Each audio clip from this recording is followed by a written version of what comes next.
তো রাত্রেবেলা আমি যখন ডিউটি করি, অনেক রাত্রে 3টা-4টার দিকে কিছু লোকজন এসে আমার হাত পা বেঁধে ওই জায়গায়, ওই ধান ক্ষেত ছিল, ধান ক্ষেতের মধ্যে আমাকে ফেলে রেখে, ওই দিন কেউ ডাকাতিও হয়েছিল ওই জায়গায়। তা আমার ওইভাবে বেঁধে রেখে সারা রাত আমি সেই কাদার ভিতরে পড়া অবস্থায়, সকালবেলা যখন মানুষজন হই হুল্লা হয়েছে যে এখানকার ডিউটিতে কে ছিল, তো অমুক ছিল, তা আমার তখন হলো ওই যে মহল্লার থেকে একটু সাইডে আর কি ধান ক্ষেত ছিল, ওই ধান ক্ষেতের মধ্যে আমার হাত পা বেঁধে ফেলে রাখছে। তো সকালবেলা লোকজন গিয়ে আমাকে তখন উদ্ধার করে। তো প্রথমে আপনার নামটা একটু বলেন। আমার নাম হলো S.A. লালন। S.A. লালন। S এতে কি হয়? S.A. শেখ। S.A. শেখ। আচ্ছা, তো শেখ লালন, জন্ম জেলা? আমার হোম ডিস্ট্রিক্ট হলো চুয়াডাঙ্গা। চুয়াডাঙ্গাতে। আচ্ছা, এখন তো আপনি ঢাকাতেই থাকেন? হ্যাঁ, আমি এখন ঢাকাতেই আছি। লালন ভাইকে আমি চিনি টেলিভিশনের থ্রুতে। আমি সকালবেলা একটা অনুষ্ঠান করি মাছরাঙা টেলিভিশনে, এবং সেখানে তাকে আমি পাই। আমার মনে হয়েছে যে রেডিও লিসনার যারা আছেন তার গল্পটা জানা উচিত। তো লালন ভাই, আপনার রেডিওতে প্রথম আসা? জি, আমার প্রথম আসা। ওই দিন টেলিভিশনও প্রথম ছিল? জি। আচ্ছা, আশা করি যে বাংলাদেশের মানুষ একটা সময় আপনাকে চিনবে এবং জানবে। আমরা শুরু করতে চাই একেবারে ছোটবেলা থেকে, যেখান থেকে আপনার গল্প বলার ধরন খুব ভালো।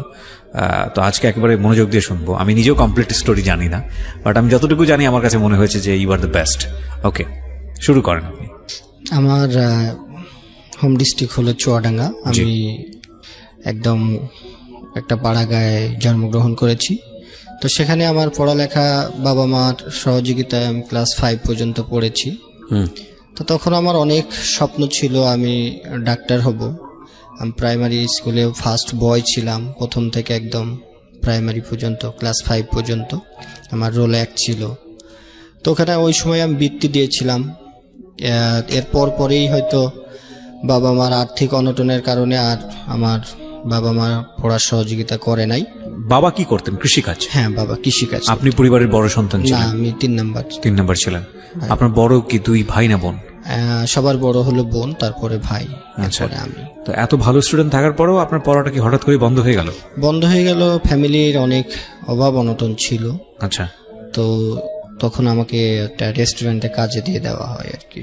তো আমার বাবাই আমাকে ওই হোটেলে কাজে দিয়ে আসে। তো আমার ভালো লাগতো না, আমার ওই হোটেলের সামনে দিয়ে আমার বন্ধু বান্ধব স্কুলে যেত, আমার খুব কষ্ট লাগতো। তো এটা নিয়ে বাবার সাথে অনেকবারই বার্গেনিং করছি যে আমি ভর্তি হব। তো তারা এই পড়ার ব্যাপারটা, হয়তো ইচ্ছা ছিল অনেক, প্রত্যেকটা বাবা মারই থাকে, তারা এই সাপোর্টটা দিতে পারে নাই বিধায় আমাকে অনেক সময় তারা এড়িয়ে চলছে বা আমার প্রশ্নের উত্তর দেয় না। তো কিছুদিন বলার পরে যখন দেখলাম যে আমার ওই হোটেলের সামনে দিয়ে বন্ধু বান্ধব যায়, তো তারপরে আমি অনেক কষ্টে ওই হোটেলের কাজটা ছেড়ে দিই। আচ্ছা, দিয়ে পরে আবার বাবা মার সাথেও আর রাগারাগ করে কথা বলি না। পরে আমি একটা মুদিখানা দোকানে আমি একটা কাজ নিই। সেই মুদিখানা দোকানেও অনেকদিন কাজ করলাম, প্রায় 17-18 দিন। পরে সে মালিকের মন, যথেষ্ট পরিশ্রম করতাম যাতে আমার একটু পড়ালেখার সুযোগ দেয়। তো মালিক দেখলাম যে যতই কাজ করে আসলে তাদেরকে কাজ দিয়ে সন্তুষ্ট করা সম্ভব, অন্য কিছু সে আমাকে অন্যভাবে সুযোগ দেওয়ার কোনো কথা তাদের মাথার ভিতরেও থাকে না। আমি বলার পরে সে বললো যে না, এইভাবে তো আসলে হবে না, তুমি যদি এই স্কুলে যাও তাহলে তো আমার দোকান চলবে না। তো আমি বললাম আমার সপ্তাহে একদিন ছুটি, তো সেই ছুটিটা বললো যে শুক্রবারে তুমি ছুটি পাবা। আমি বললাম শুক্রবারে ছুটি পাইলে আঙ্কেল আমার তো আসলে, আমি একদিন স্কুলে যাইতে চাচ্ছিলাম, তো কি করব? না, এইটা আসলে আমরা কাজ, তুমি যদি ওইভাবে করতে পারো তাহলে করো, নইলে এখানে তুমি কাজ করতে পারবে না। সেখান থেকেও আমি সুযোগটা পাই নাই। তো ওখান থেকে আবার হলো আমি আমার এক বড় ভাইরে ধরে আমি হাই স্কুলে একটা ভর্তি হওয়ার চেষ্টা করলাম। সে ভর্তি করাই দিল, ক্লাস 6-এ আমাকে ভর্তি করাই দিয়েছিল। তো ভর্তি হইলাম অনেক আনন্দ নিয়েই। ভর্তি হওয়ার পরে প্রতিদিন যে ক্লাসে যাব সেই সৌভাগ্যটুকু আমার হলো না। সবাই যেত, প্রতিদিনের মতোই আমার কষ্ট লাগতো যে ক্লাসে যাইতে পারছি না, কাজ করব। কাজ তুলে আবার ওইদিকে বাসায়ও ওইভাবে দেখা যাচ্ছে সম্পর্কটা, আমি বাসার উপরে খুবই অভিমান আমার। আমি এখনো পর্যন্ত দীর্ঘ সময় পার হয়ে গেছে আমি বাসার সাথে যোগাযোগটা রাখি না ওইভাবে। তো তখন হলো বাবা মার ওই জিনিসটা বুঝতে পারতাম না, যে সবাই মনে হতো যে বাবা সবাই পড়তেছে, আমার বাবা মা কেন পড়াইতে পারতেছে না, সবারই তো বাড়িঘর আছে, আমাদেরও বাড়িঘর আছে, তাহলে আমার কেন পড়ার সুযোগটা হবে না। তো জিদ হলো যে না, আমি একা একাই পড়ালেখা করব। তো রেস্টুরেন্টে আবার ওই যে কাজ করতাম, কাজ করার পরে স্কুলে যাব এইভাবে একের পর এক দিন গুনি, আমার ওইভাবে যাওয়া হয় না। তো যদি কোনোদিন একটা সুযোগ পেতাম তো তখন স্কুলে যেতাম। তো গেলে দেখলাম সবার সাথে আমার আসলে ম্যাচ হয় না, কাউকে চিনি না, ক্লাসমেটদের টিচারদেরও চিনি না। তো হঠাৎ একদিন গেলে স্যাররাও অনেক ধরনের বাজে কমেন্টস করতো, আসে না। আর ওই সময় খুব মানে লজ্জা দিত, বেঞ্চের উপর দাঁড় করে রাখতো, কানে ধরে রাখতো, পড়ালেখা কোন পার্ট আছে সেটাও আমি জানতাম না। তো সব মিলাইয়া দেখা যাচ্ছে যে মানসিকভাবেও অনেকটা ভেঙে পড়তাম, যে না আবার পড়বো কি পড়বো না। ক্লাসে গেলে মন ভেঙে যায় যে পড়ালেখা করব না, আবার বাইরে আসলে আবার মনের ভিতরে উদয় হয় যে না আমি পড়ালেখা করব। তো এইভাবে অনেক কষ্ট মষ্ট করে টিচারদের সাথেও সেমন আমার কমিউনিকেশনটা ছিল না, স্যারদের সাথেও ছিল না। পরীক্ষা দিতে গেলে নানা ধরনের প্রবলেম, স্যারদের চিনি না, ক্লাস টিচার যে ছিল তাদেরও চিনতাম না। তো সব মিলাইয়া দেখা যাচ্ছে যে আমি ক্লাস 6ও খুব কষ্ট মষ্ট করে পার করেছি। পরীক্ষার সময় গেলে স্যারদের নানান রকমের সমস্যা ছিল, যে ক্লাসে প্রেজেন্ট হয় না তার তো পরীক্ষা নেওয়া যাবে না। তো ওখানেও স্যারদের, হেডমাস্টার কতজনের কাছে যাব, এক কর্ম করি আবার পড়ালেখা চালাইতে যাই। আবার সবাই আসলে কি সমাজটাতে হয়ে গেছে যাদের ধনী লোকের অনেক ধরনের প্রবলেমই সহজেই সলভ হয়ে যায়। গরিব মানুষের আসলে কারো কাছে গেলেও মাথায় অনেকে হাত বোলাইয়া সান্ত্বনা দিয়ে দিচ্ছে যে দেখ পড়ালেখা না করে হাতের কাজ শেখ, এটা দিয়েও মানুষ অনেক কিছু করছে। আমি বলতাম না আমি পড়ালেখাটা করব। স্যারের কাছে বলেছি এইভাবে, হয়তো সব স্যারই সুযোগ এইভাবে দেয় নাই। হেডমাস্টারদেরকে বলেও ওই আগে হলো সরকারি স্কুলগুলোতে নিয়মই আছে যে 80% যদি প্রেজেন্ট না হয় তাইলে ক্লাস যদি 80% প্রেজেন্ট না হয় তাহলে পরীক্ষাতে বসতে দেওয়া বা তার ছাত্রত্ব থাকে না। জি। তো সব মিলায়া ক্লাস 6 শেষ করার পরে 7-এ উঠলাম এইভাবে কষ্ট মষ্ট করে। তো তখন হলো আমি একটা ক্লাসের মধ্যে বা টিচারদের চোখে আমি একদম মার্ক হয়ে গেলাম যে এই ছেলেটা ক্লাস করে না, এই ছেলেটা ফাঁকিবাজ, এরকম সবার চোখে। বন্ধু বান্ধবের সাথেও ওইভাবে ক্লাসে 2-1 বন্ধু বান্ধব ছাড়া আর কারোর সাথেই আমার পিছনে যার রোল হয়তো তারটাই আমার মনে থাকে বা তাকে আমি চিনি। আর অনেকের সাথে কন্ট্যাক্ট করলেও ওইভাবে হয়তো কেউ রেসপন্সও করতো না, চিনে না, সেইভাবে সবারই চাঞ্চলতা ছিল। একদিন গেলে আমার খুব খারাপ লাগতো। যখন 7-এ উঠলাম হেডমাস্টারের কাছে এরকম অভিযোগ যাওয়ার পরে হেডমাস্টার আমার কাছ থেকে একটা বন্ড সই নিয়েছে যে তুমি যদি রেগুলার ক্লাসে না আসো। তো স্যারদের যে চিন্তাধারা ভুল ছিল সেটাও আমি বলবো না, হয়তো মনে করতো যে আমি আর 5টা ছেলে মেয়ের মধ্যে হয়তো স্কুল ফাঁকি দিতাম, কিন্তু স্কুলে যাওয়ার আমার একটা প্রচুর ইচ্ছা ছিল, কিন্তু আমি কোনোভাবেই এই দিনটাকে সামনে আনতে পারতাম না। কাজ করতে হয়, আর ওই সময় কাজের পরিমাণটা এত বেশি ছিল যে 8 ঘন্টা কি 10 ঘন্টা। সকালবেলা গেছি 8টার সময়, দোকানে ঢুকলে পরেও 10টা বেজে যেত, কোনো ছুটির কোনো সুযোগ নাই। আবার তখন স্কুলও ছিল সকাল 7টায়। হঠাৎ একদিন স্কুলে গেলে দেখা যাচ্ছে যে আমি ক্লাসেই ঘুমিয়ে পড়ছি। তখন তো স্যাররা বিভিন্নভাবে আমাকে কমেন্টস করছে। আর স্যারদের সফট কর্নারটা আমি কখনোই নিতে পারি নাই। ক্লাসে যাই না প্রথম তো ফ্যাক্ট, আবার ওই দিনকে যে ক্লাসে পড়াটা সেটাও হয়তো জানি না, গিয়ে 5-10 মিনিটে হয়তো একটা সাবজেক্ট ক্যাপচার করছি, পরেরগুলো আর পারি না। তো স্যাররা তো তখন অনেক কথা বলতো, গেলে একদিন গেলে সব প্রশ্ন আমারই করতো, মনে হয় সব ধরনের প্রশ্ন স্যাররা সবাইকে বাদ দিয়ে আমাকেই করতো। তা আমি খুব লজ্জা পেতাম। ক্লাসে অনেক দিনও খুব চোখ দিয়ে অঝরে পানি ঝরছে, তারপরেও স্যারদেরকে কোনো সময় এটার কিছু বলতে পারি না, তারপরে চলে আসতাম। তো যখন ক্লাস 7-এ প্রথম সময় পরীক্ষা হবে, তো ওই স্যার আমার পরীক্ষা নিবে না। তো টিচারের কাছে আমি গেছিলাম। ওই সময় আমি একটু অসুস্থ হয়ে পড়ছিলাম।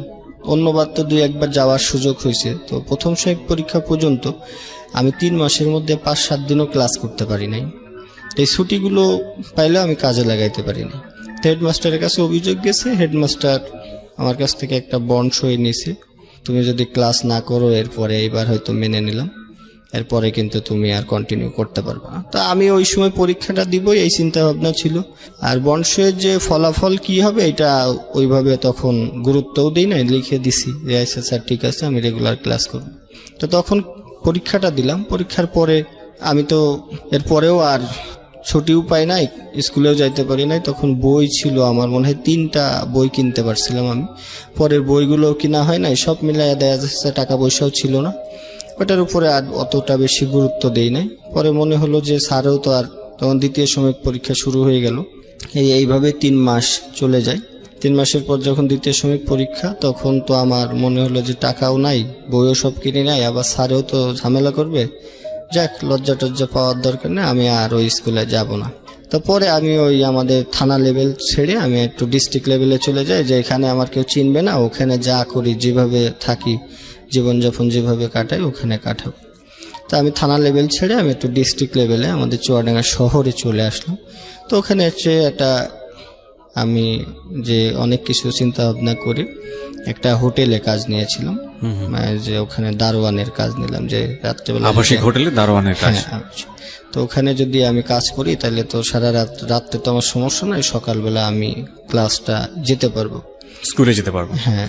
আচ্ছা, তখন আপনি নতুন স্কুলে ভর্তি হননি? না, তখন আমি ওই 7 থেকে, তো আমি এখন মাত্র আমি ডিস্ট্রিক্ট লেভেলে আসলাম, ওখানে একটা অবস্থান করব, তারপরে ভর্তি। তো কিছুদিন চাকরি বাকরি করলাম, ওই জায়গায় চাকরি করার পরে আবার হলো যে আশপাশে কোথায় ভর্তি হওয়া যায় বা কোন স্কুলে ভর্তি হওয়া যায়, কাকে ধরে হওয়া যায়। তো কিছুদিন কাজ করার পরে ওখানেও একটা স্কুল খুঁজে বার করলাম, সেই স্কুলে কাজ ধরলে আমার ভর্তিটা সহজ হবে বা কেউ একটু আমাকে সহযোগিতা করতে পারবে। তো ওই জায়গায় একটা ভাইয়ারে ধরে আমি একটা ওই যে চুয়াডাঙ্গা আদর্শ হাই স্কুল নাম ছিল, সেই স্কুলে আমি ক্লাস 8-এ গিয়ে ভর্তি হই। তো উনিও ওই যাকে ধরছিলাম তিনি আবার ওই স্কুলের প্রতিষ্ঠাতার সদস্য যারা থাকে তাদেরই খুব নিকটতম এক ব্যক্তি, উনি গিয়ে ভর্তি করে দিল। তো আমি খুব আনন্দ উল্লাসে ওখানে কাজ করি আর ওখানে ক্লাসে যাওয়ার একটা মনস্থ করলাম। তো সব মিলে রাত্রেবেলা সারা রাত ডিউটি করলে পারে আসলে ওই যে ঘুমটা সকালে থাকে, আবার ওখানে খুব সকালবেলায় স্কুলে যেতে হয় 7টার দিকে। তো আমার ডিউটি টাইমটা পড়ে যায় সকাল 8টা পর্যন্ত। সারা রাত একটু ঘুমানোরও কোনো সুযোগ ছিল না, আবাসিক হোটেলে সারা রাতে ওই গেস্ট আসা যাওয়া করে। তো তাদের আবার ওখানেও একটু সজাগ থাকতাম, ওই গেস্টের হয়তো কিছু এনে টেনে দিলে ওরাও 2-5 টাকা 10 টাকা এরকম দিত আর কি, তখন বকশিস। এইটার লোভেও অনেক সময় সারা রাতই সার্ভিস দেওয়ার জন্য চেষ্টা করতাম। তো তাদেরকে এইভাবে সার্ভিস দিয়েছি, কিন্তু সকালবেলা ওই প্রতিদিনের ন্যায় এই ঝামেলাগুলো হয়েই যেত, ক্লাসে যেতে পারতাম না। একটু দেখা যাচ্ছে যে 7:30 বা 7টায় ক্লাস শুরু হতো, আমার ছুটি হইতে হইতে 8টা 8:30। তো ওই ফার্স্ট যে ক্লাস টিচার, ওনার সাথে আমার পরিচয়টা খুবই কম হয়েছে, হয়তো গিয়ে শেষে 2-3টা ক্লাস করতে পারছি, আবার এখান থেকে চলে আসছি। এইভাবেই আমার অনেক সময় কেটেছে। তো প্রায় যখন 8টা আমি ওখানে কাজ দারোয়ান এর কাজ করা অবস্থায় আমি ওই জায়গায় ক্লাস 8 শেষ করলাম। শেষ করার পরে ওখানে আমাদের কিছু বন্ধু বান্ধব তৈরি হয়, তখন আমার ভিতরে আবার ওই যে খেলাধুলার একটা প্রবণতা তৈরি হয়। তো বন্ধু বান্ধব যখন ক্লাসে তৈরি হয় বা আমি যে মহল্লাতে থাকতাম সারাদিনই হয়তো ওখানে রাত্রে ডিউটি করতাম, দিনে ওই ক্লাসের পরেও তো কিছু সময় থাকতো। তো যখন বন্ধু বান্ধব তৈরি হয়ে গেল তখন মনে হইলো যে মন মানসিকতাটাও অনেক বেশি নষ্ট হয়ে যায়, খেলতে পারি না বা তাদের সাথে আড্ডা দিতে পারি না। তাদের সাথে আড্ডা দিলেও শহরের ফ্যামিলির লোকজনগুলোর মন মানসিকতা কেমন যেন একটু, এমন বন্ধু বান্ধব কারো বাসায় তো আমি কোনোদিন যাই নাই, কারো বাসায় খাইতেও যাইতাম না, তাদের সাথে খেলতাম। অনেক বাবা মাই তার বন্ধু বান্ধব যারা ছিল তাদেরকে বকাঝকা করছে যে ওই ছেলে হোটেলে কাজ করে, তোদের কিসের বন্ধু বান্ধব, হ্যাঁ ওর সাথে মিশা যাবে না। হয়তো যারা ছিল তারাও তো আমার মতোই, হয়তো বাবা মার কথা যারা না মানছে, মারধর খাইছে, এটা আবার কানে আসছে, তখন তাদেরকে এড়িয়ে চলতাম, ওর সাথে মিশবো না। তো আমি একটু খেলাধুলায় ভালো ছিলাম, সেই হিসাবে তাদের প্লেয়ার টিলেয়ার শর্ট পড়লে আমাকে ডেকে নিত। তো তারপরেও কোনোদিন কারো বাসায় যাই নাই, অত অনেক অনুষ্ঠানও হয়তো করছি, কারো বাসায় যেতাম না। সবারই হয়তো তখন কৌতূহল ছিল, চল যাই। আমি না, তোর বাসায় যাবো না, তোর আম্মা পছন্দ করে না এটা সেটা। তো এভাবে পড়ালেখা চালাইছি, তাদের সাথেও কম বেশি চলছি, ওখানে কাজ করছি। তো যখন এরকম বেশি চলাচল হয়ে গেল তখন ওই কিছু সময় হলো ডিউটি ফাঁকি পড়ে যেত। আচ্ছা। তো সেখান থেকে মালিক পক্ষ আমাকে বাদ দিয়ে দেয় যে না তোমার আসলে, আর ওই ওখানে কাজের ফাঁকে তখন ওই পোলাপানও চলে আসতো সেই হোটেলের কাছে যে চল খেলতে যাই। তখন এই ওসিলাই বলতাম যে স্যার বা ম্যানেজার সাহেব যারা ছিল বা মালিক পক্ষ যারা ছিল, তো এভাবে তাদের চোখে যখন পড়ছে চাকরিটা চলে যায়। চলে যাওয়ার সাথে সাথে বন্ধু বান্ধব তখন তো আসলে কেউ কারোর সাপোর্ট দেওয়ার মতো বয়সটা তখন আমার ক্লাস 8 পড়া অবস্থা। তো এইটা যখন পড়ি চাকরিটা চলে গেল, এখন তো এই শেষ পর্যায়ে 9-এ ওঠার সৌভাগ্য আমার হলো। আর 9-এ উঠলে ওখানেও টাকা পয়সার ব্যাপার। তখন হলো আমি একটা চার দোকানে কাজ করি। এই যে আপনি এতগুলো দোকান শিফট করছেন বা কাজ করে পড়াশোনা করার চেষ্টা করছেন, ইন দ্য মিন টাইম বাড়ির সঙ্গে যোগাযোগ সম্পূর্ণ অফ? Totally off. ওই যে আমার একটা অভিমান ছিল যে না, তারা আমাকে পড়াতে পারে নাই, আমি তাদের কাছে যাব না। আচ্ছা। তো এর মধ্যে ঈদ যখন আসতো, এর ভিতর তো একটা ঈদেরও পার্ট গেছে, তখন সবকিছু বন্ধ। আমি ওই হোটেলেই থাকতাম, সবার সাথেই আর 5টা মানুষের মতো চলার চেষ্টা করতাম, কিন্তু ঈদের 2-3 দিন আমি কোথাও বাইর হইতাম না। ওই হোটেলের মধ্যে হোটেলের মধ্যে থাকার চেষ্টা করতাম বা ঘুমাইতাম। 2-3 দিন পরে সব স্বাভাবিক হইলে তারপরে বাইর হইতাম। আর ওই সময় একটা কষ্ট বেশি হতো যে খাওয়া দাওয়াটার একটা খুব কষ্ট। ঈদের সময় হোটেলগুলোর থেকেও যে কিনে খাবো এই সুযোগগুলো হতো না, কারণ হোটেলগুলো বন্ধ থাকতো। আর আমাদের চুয়াডাঙ্গা শহর খুব বেশি একটা বড় শহর, ছোট একটা শহর। হ্যাঁ, ওখানে 2-3টা হোটেলই শুধু রাত্রেবেলা খোলা থাকে। তো কি করতেন, কি খেতেন ওই সময়টা? তো আমার হলো বাকিটা মানে অনেক সময় আছে যে কলা রুটি খেয়ে আমার মানে জীবন কাটছে বেশি আর কি। আমার ব্যাগের মধ্যে কলা রুটি কিনে আমি থুয়ে দিতাম, ওইটা খেয়ে মুড়ির সাথে বা চিড়ার সাথে আমার সম্পর্কগুলো অনেক বেশি। এখনো এই ঢাকাতে আসার পরেও আমার এটার নাকি আছে, গুণা আর শেষ হয় না। তো ক্লাস 9-এ যখন প্রথম সময় পরীক্ষা শুরু হয়ে গেল, তো পরে পরীক্ষার সময়ও আমি ক্লাসে যেহেতু যাই নাই, স্যারদের সাথেও ওই ধরনের একটা বাক বিতর্ক সবসময় থাকে। আর হেডমাস্টারদের কাছেও আমার পুনরায় পরীক্ষার পারমিশনের জন্য পাঠানো হয় হেডমাস্টারের কাছে গেলাম, তো তুমি জিজ্ঞেস করে যে তুমি ক্লাসে আসো না কেন। তো সেখান থেকে কোনোরকম ভাবে যদি আমি পারমিশনটা নিয়ে প্রথম সময় পরীক্ষা দেওয়ার পরে যে ওই জায়গায় পরীক্ষা দিলাম, দেওয়ার পরে হলো রেজাল্ট যখন পাবলিশড হলো তখন আমি অঙ্কে ফেল করছি আর কি। তো অঙ্কে ফেল করার পরে আরও বেশি হতাশ, তখন স্যারদের সহযোগিতা তো দূরে থাক, মনে মনে খুব কষ্টও পেলাম। তো অঙ্ক পারতাম না, তো ওই স্যারের বাসায় গেছিলাম। ওই স্যারটার নাম ছিল অজিত স্যার। ওনার বাসায় গিয়ে অনেক রিকোয়েস্ট করলাম যে স্যার কেমনে কি, বলে তুমি তো স্কুলে আসো না, তোমার বিষয় তো এমনি হেডমাস্টার স্যার অনেক ঝামেলা, আমার তো আসলে কিছু করার নাই, আর তুমি যদি কন্টিনিউ ক্লাস না করো হয়তো তোমার আর সহযোগিতা কেউ করবে না কিন্তু। তো আমি বললাম স্যার আমি তো কাজ করি, আমি কিভাবে ক্লাস করব? দেখো একটা স্যার হিসাবে আমি এই ধরনের কোনো উপদেশ তোমাকে দিতে পারবো না, তবে আমরা প্রথম তো বলবো শত কষ্ট হলেও তুমি হলো ক্লাস করো। তো স্যার যাই হোক আমাকে যতটুকু ওনার ইয়েতে মনে হলো উনি ওইভাবে বলল। তা আমি ক্লাস করার জন্য শতভাগ চেষ্টা করলাম। তারপরেও যেহেতু কাজ করি, পরিশ্রম করে বেড়াই, রাত্রে ওখানেও ওই যে ডিউটিটা করতেছি, তো এখান থেকে ক্লাসটা আমার কন্টিনিউ করা হয় নাই। তো রেজাল্ট যখন ফেল করলাম তো ওই স্যারের কাছে আবারও যাই যে স্যার কিভাবে কি করব। তো তখন একটা হতাশা ঢুকে গেল, আমি যদি এইভাবে ফেল করি বা ক্লাসে না যাই আমাকে পরীক্ষা দিতে দেওয়া হবে না। তো সবাই বলতো যে তুমি যদি এই অঙ্কে ফেল করছো, অঙ্ক তোমার কি সূত্র মুখস্থ করা আছে কিনা? আমি বললাম সূত্র আমি সব পারি, কিন্তু আমি প্রয়োগটা আসলে বুঝতাম না তখনও, আচ্ছা, যে কিভাবে ওই অঙ্কের সূত্র প্রয়োগ করতে হয়। তো এইভাবে দিন বুনি, সবাই যেভাবে বলে সবার কাছে যাই যে ভাই আমি অঙ্ক তো সব পারি, সূত্র পারি, তাহলে আমি অঙ্ক পারি না কেন? তো সবার কাছে যখনই যেতাম একটা সাজেশনের জন্য, বড় ভাই ব্রাদার বা টিচারদের কাছে, সে বলল সূত্র মুখস্থ করো। তো আমি সূত্র এমনভাবে মুখস্থ করলাম যে সূত্র মুখস্থ না, তখন আমার টোটালি এটা ঠোঁটস্থ বললে আমার ঠিক আছে। তো ঠোঁটস্থ করেও আমি অঙ্কের সময় আমি অঙ্কটা টোটালি মুখস্থ করে যেতাম। তো মুখস্থ করে গিয়ে তখন ওই খাতাতে দেখতাম যে প্রশ্নপত্র যখন পেতাম হাতে, অঙ্ক কিছুটা ঘুরাই দিত, তখন খুব অঙ্ক ঘুরাইতো। তো একটু ঘুরাই দিলে আমি আর অঙ্ক পারতাম না। আচ্ছা, তো অঙ্ক না পারলে দ্বিতীয় সময় পরীক্ষার সময়ও এই ধরনের আমার ভয় আমার ভিতরে রয়ে গেছে যে আমি তো অঙ্ক পাশ করতে পারবো না। তো ওই স্যারের কাছে আবারও আমি গেলাম যে স্যার কিভাবে সব পরীক্ষায় আমার ভালো হয়, কিন্তু আমার অঙ্কের একটা দুর্বলতা থেকে যায়। তো স্যার যেভাবে সচরাচর বলে যে এখানে আমার কিছু করার নাই, তুমি ক্লাসে আসো না, কোনো স্যাররা তোমার চিনে না, তোমার এই ধরনের সহযোগিতা আমি করতে পারবো না।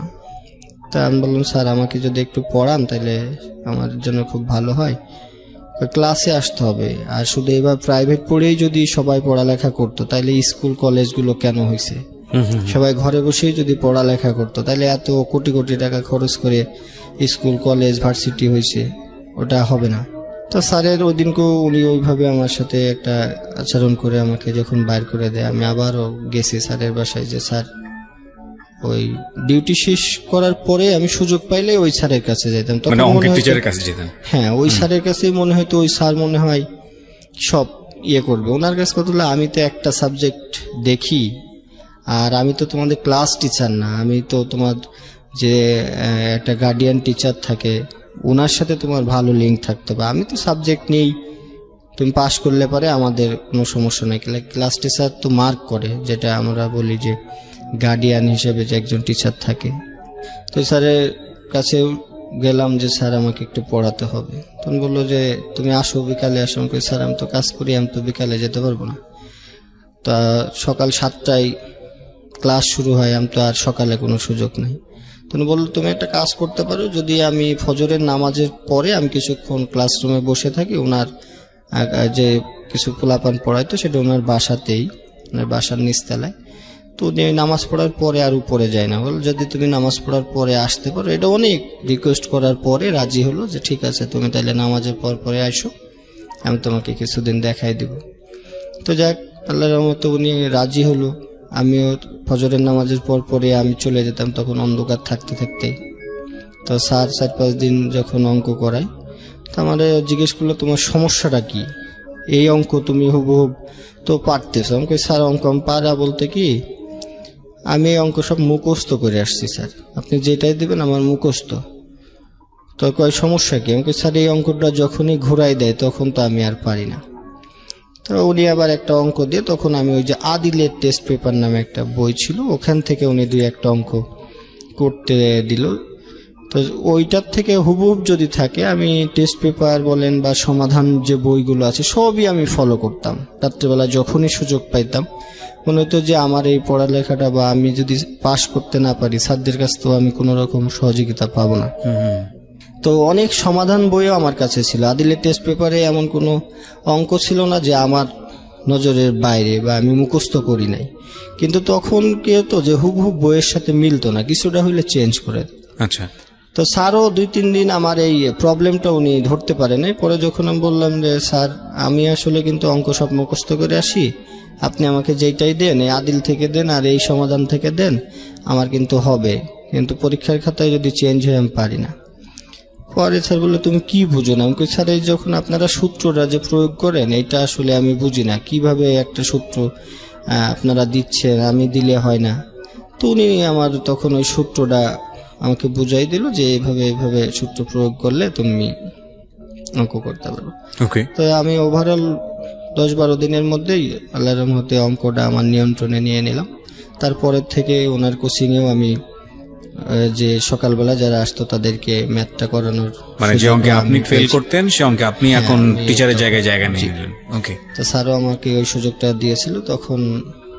কিন্তু তখন কিছুদিন আমার খুব মনের মধ্যে আনন্দ, এরপরে আবার ওখান থেকে চলে এসে আবার সেই কর্মব্যস্ত জীবন, কর্ম করতে হয়। 9 এইভাবে গেল। কিন্তু ক্লাসের ব্যাপারগুলোতে আমাকে প্রতিদিনই অপমান হতে হয়েছে, যে যেদিন কই গিয়েছি টিচাররা হয়তো চিনে না, অপমান করছে, দাঁড় করায় রাখছে, সাবজেক্টগুলো পড়াও অনেক সময় পারি না বলতে কি আমি তো জানিই না যে আজকে কি পড়া হবে। তো সবাই গিয়ে হাসাহাসি করতো, অপমানই করতো। স্যাররা যদি কিছু বলতো তো যারা আমাদের ক্লাসমেট ছিল তারা খুব হাসতো। তা আমি পিছনে গিয়ে বসতাম, আর স্যাররা দেখি মার্ক করে সব আমাকেই বেশি জিজ্ঞাসাবাদ বেশি করতো আর কি। কেউ জানতো না আপনার স্টোরিগুলো, রাইট? আমি কারো কাছে বলতাম না, আমি সবসময় চুপচাপ থাকার জন্য চেষ্টা করতাম। আর যেহেতু রেগুলার যেতে পারি না, এমনিতেই হলো মনটা খুব ছোট থাকে।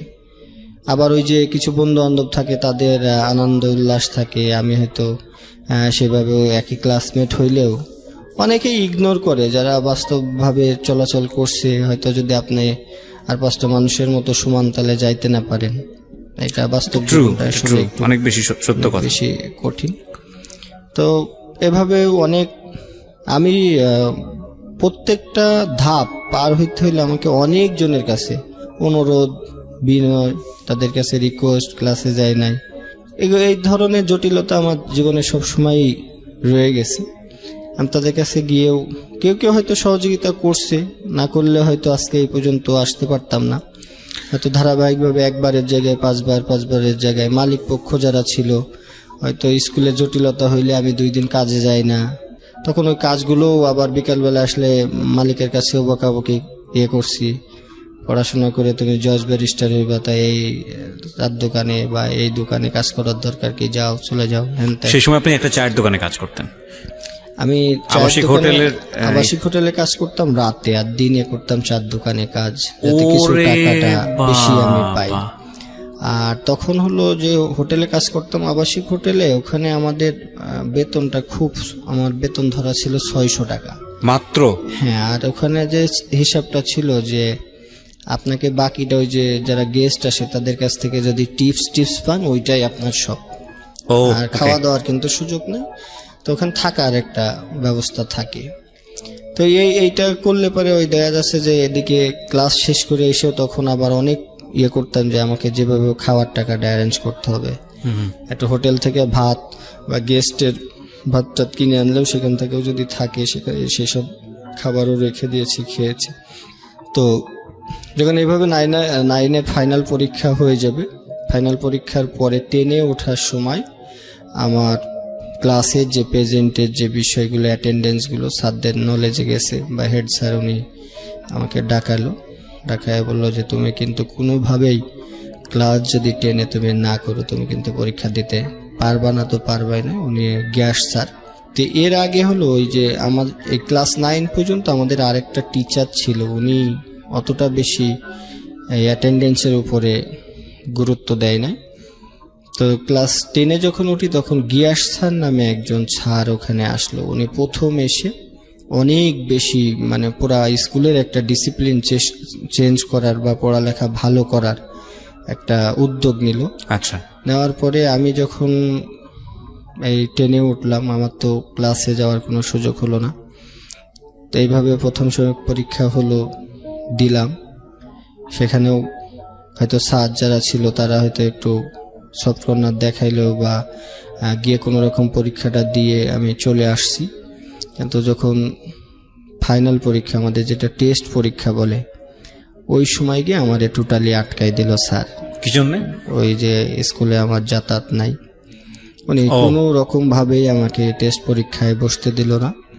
বসতে না দেওয়াতে আমি 3 দিন ওনার বাসায় গেছি যে স্যার আমি কাজ করি, আমার এরকম ওনার পায়ে পর্যন্ত ধরেছি, উনি আমাকে কোনোভাবেই সেই টেস্ট পরীক্ষা উনি আমাকে দিতে দেয় নাই।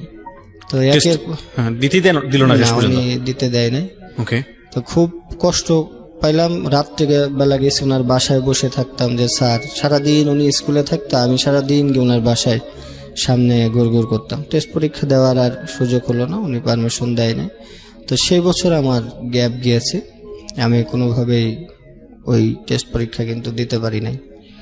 তো একটা বছর আমার হয়তো বড় হওয়ার সাথে সাথে স্যারের প্রতি শ্রদ্ধা আছে না রাগ আছে না ক্ষোভ আছে আমি হয়তো বলতে পারবো না। ওনার সাথে অনেক কথা বলেছি যে নিয়ম নেই, আমি এই পর্যন্ত বলছি যে স্যার নিয়ম তো মানুষের তৈরি করে, মানুষকে তো নিয়ম তৈরি করে নেই। আপনি যদি একটু সহযোগিতা করেন, আমি পরীক্ষা করে, তুমি ক্লাসে আসো না, ভালো ভালো যারা রেগুলার ক্লাসে আসে তারাই পাশ করতে পারে না, তোমার পরীক্ষায় আমি দিয়ে আমার স্কুলের দুর্নাম এগুলো দরকার নেই। তো উনি কোনোভাবেই ওনার জায়গাতে অটল ছিল, উনি আমাকে পরীক্ষা দিতে দেয়নি। সেই বছর আমার একটা গ্যাপ গেছে। এরপরেও আমি আবারও হাল ছাড়ি নাই ওই স্কুল থেকেই। পরের বছর তখন রেগুলার হয়ে গেলাম, তখন টোটালি আমার বিষয়টা যারা আগের ব্যাচ ছিল তারা তো আর চিনে না পরের ব্যাচে, তখন হয়তো একটু গুরুত্ব হারিয়ে গেল। ইরেগুলার হইলে আমি কম বেশি মাঝে মাঝে যাই, মাঝে মাঝে যাই না। তো তখন একটা 2 রকম অবস্থায় যে পরীক্ষা দিতে দিলে দিবে, না দিলে নাই। তো পরীক্ষা দিয়ে পাশ করি, যাই হোক আল্লাহর রহমতে ওই বছর আর কোনো আমার প্রবলেম হয় নাই। কিন্তু পরীক্ষা দেওয়া হলো না? না, ওই বছর পরীক্ষা দেওয়া হয় নাই আমার। পরের বছর আমি ইরেগুলার আবার এখানেই কাজ কন্টিনিউ, ওই হোটেলে আর এই 4 দোকানে কাজ করে করে তখন ওই একটা বছর আবারও শেষ করলাম। ওইবার পরীক্ষা দেওয়ার আমার সুযোগ যাক হলো, টেস্ট পরীক্ষায় আর কোনো ঝামেলা হয় নাই। তো তখন বেতন বা টাকা এগুলো পরিশোধ করতেও আমার খুব কষ্ট হতো। তখন বেতন পাইতাম 600, এই 600 টাকা আর ওই যে হোটেলে কাজ করে পাইতাম, মনে করেন যে 600 পাইতাম, আরও কিছু এক্সট্রা পাইতাম, আর ওই বকশিস টকশিস দিয়ে আমি সব টাকাগুলো গুছাইতাম। তো রেজিস্ট্রেশনের সময় আমার 1700 টাকা মনে হয় ওই সময় ফর্ম ফিল আপে লেগেছিল, 1700 টাকা। এই 1700 টাকা আমার তখনকার মনে আছে। ঢাকার একজন গেস্ট ছিল ওই হোটেলে, বাবুল সাহেব নাম ওনার। উনি ওই সারাদিন মালিক যখন বকাবকি করতো, উনি প্রায় আমাদের রেগুলার গেস্ট ছিল। আচ্ছা। তো তখন উনি বললো যে এই ছেলেটাকে বকাবকি করেন কেন? বললো যে ও এই যে এটা ফাঁকি দিয়ে স্কুলে যায়, কি পড়ালেখা করে কি হবে। তো উনি আমার একদিন জিজ্ঞেস করে কি ব্যাপার তোমার এরকম। তখন আমি ওনাকে মামা বলতাম যে মামা একটু পড়ালেখা করতে চাই, এখন এই যে টাকা লাগবে, এই জন্য আমি দিনে আবার একটু চার দোকানে কাজ করি, তো ওখান থেকে কিছু টাকা পাই, সব মিলাইয়া দেখা যাচ্ছে সময় পাই না। এখানে আসলে ওই ঘুমাই যাইতাম। এখানে সারা রাত ডিউটি করার পরে চার দোকানে ডিউটি করলে আবার দিনে আমি একটু ঘুমাই গেলে পরে, তো এই জন্য মালিক পক্ষ আমাকে একটু বকাবকি করে। তো তখন হলো বাবুল সাহেবের কাছ থেকে উনি আমাকে প্রায় 400-500 টাকা সাহায্য করলো যে ঠিক আছে তুমি পড়ালেখার জন্য। তো উনি যেহেতু আমাদের রেগুলার গেস্ট ছিল, তো উনি আবার একটু মালিককে বলে দিল যে পড়ালেখা করতে চাই, ওর একটু সুযোগ দেন, একটু কি হয়। তো যাক, ওনার মুখের কথা রক্ষার্থে হয়তো ওই সময় আর মালিক পক্ষ কিছু আমাকে বলে নাই। তো উনি দিয়ে ফর্ম ফিল আপটাও করলাম, করার পরে পরীক্ষা দিলাম।